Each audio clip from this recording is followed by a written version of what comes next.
Stop, you're doing the ketogenic diet completely wrong. How do I know this? Because I spent a large majority of my time doing the keto diet also completely wrong. And in this video, I want to share with you my 5 biggest mistakes that I made over my 2-year journey of using my ketogenic diet to manage my autoimmune disease. Now, whether you're using a ketogenic diet to manage an autoimmune disease like me, maybe better your mental health, or just lose some unwanted pounds, I think this video will be valuable for you because there are a lot of mistakes that people are making out there and they have no idea they're doing them. The first one of which is cutting carbs way too fast. Yes, one day you're eating cereal, sandwiches, enjoying that nice plate of pasta.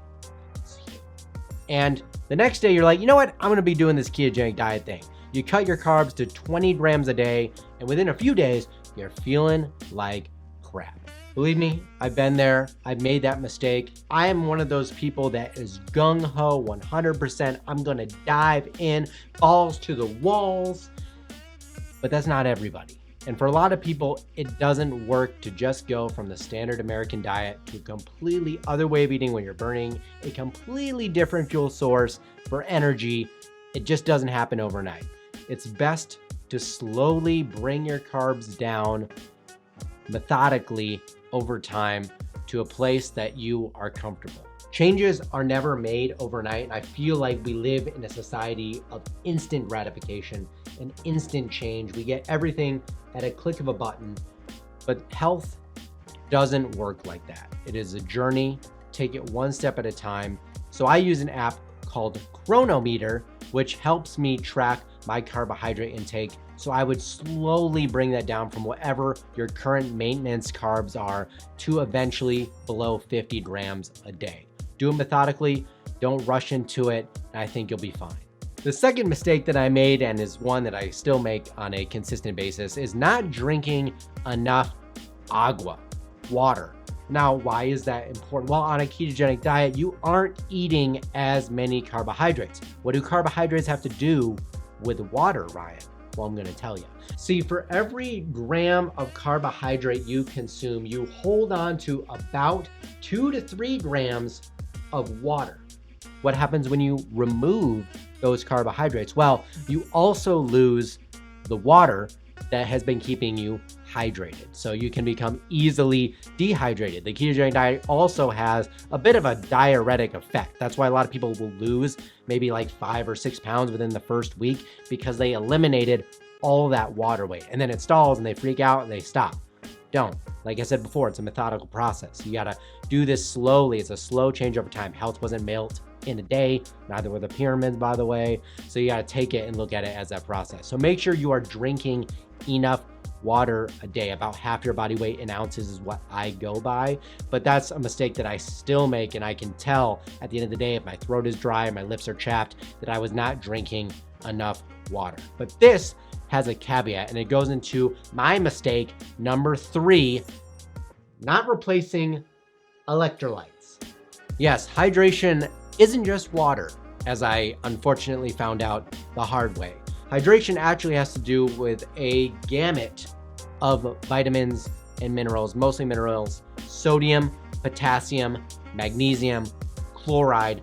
All of these things are being lost every time you go to the bathroom and you're on the ketogenic diet. You're losing water, you're losing minerals. And that's why a lot of people say you need to consume more salt, specifically on a ketogenic diet, because salt is the first electrolyte to be lost when you are losing all of this water. And therefore, by consuming more salt, maybe 3 to 5 grams a day, don't go crazy. You can go the other way as well. By consuming more salt, you will be therefore holding on to the other important minerals like magnesium, potassium. And if you're someone that doesn't want to buy a fancy electrolyte powder like I have right here, Redmond's Relight, it has all of the minerals you need in the correct balances. If you don't want to buy something fancy like this, like I have on Amazon, have a link below to that, you can just add some extra salt to your diet. I use Redmond's salt. The quality of your salt does matter. A lot of sea salts have heavy metals in them. They have a lot of nasty stuff that we throw into the ocean and then somehow think it's great to then reconsume in the form of sea salt. This comes directly from the Salt Lake in the United States. It's a local company to me and you if you're in the US. It's a wonderful salt. It's been heavily tested and I love it. It actually has higher levels of the other minerals like magnesium and stuff that you want that will keep you hydrated overall. Now, the fourth mistake that I made was one that I wasn't expecting to be a problem, and it was consuming too much protein. Now, you always hear about the importance of protein for satiety and that Americans are not eating too much protein or not enough protein, which is easy to do on the standard American diet when you're consuming mostly highly processed poison junk in our diet. You're eating a lot of carbohydrates and maybe not a lot of protein. But when you're on a ketogenic diet, I think people just start jumping to eating meat, bacon, a lot of eggs, and they're not really thinking about the fact that they really need to be focusing on their fat intake and less about their protein intake. I think a good ketogenic diet is formulated to having about 60 to 75% of your calories coming from fat, and then the rest of it coming from protein and maybe 5% carbs. But at the end of the day, if you're somebody that is insulin resistant and you're doing this to lose weight, you don't need to be consuming as much fat. You have enough body fat on your body to be living off of, and that's actually how you should be focusing on the ketogenic diet. But you shouldn't be overdoing the protein. Make sure you're not getting crazy amounts higher, and there's an equation that they have to figure out how much protein you should be having. I like to use the 1 gram per pound of ideal body weight. So for me, I want to weigh about 45 pounds. I'm 5'9", and so I'm going to eat about 145 grams of protein a day. The rest will be fat and then a little bit of carbs to keep it low so that I'm in a ketogenic state. Having too much protein will kick you out of ketosis, and that's the opposite of what you want to be doing.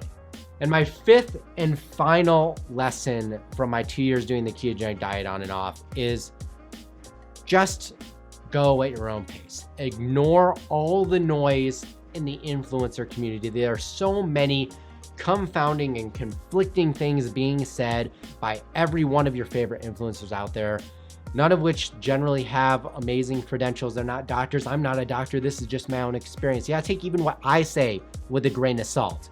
Add some salt, it's keto. But you need to remember that this is your journey. There's not going to be one perfect way to figuring out what's going to work for you. You got to do your own experiment. You will make mistakes. My biggest mistake, this one, was not accepting that I could make mistakes on this journey, that I had to be perfect. And I think accepting that you're going to make mistakes on this journey is the biggest thing you can do for yourself. It'll remove the stress and it will allow you to make better calculated moves going forward. Hopefully this video was helpful. If you enjoy stuff like this, make sure to subscribe. I have a lot more practical keto coming your way. Let's remove the confusion together, and I'll see you in the next one.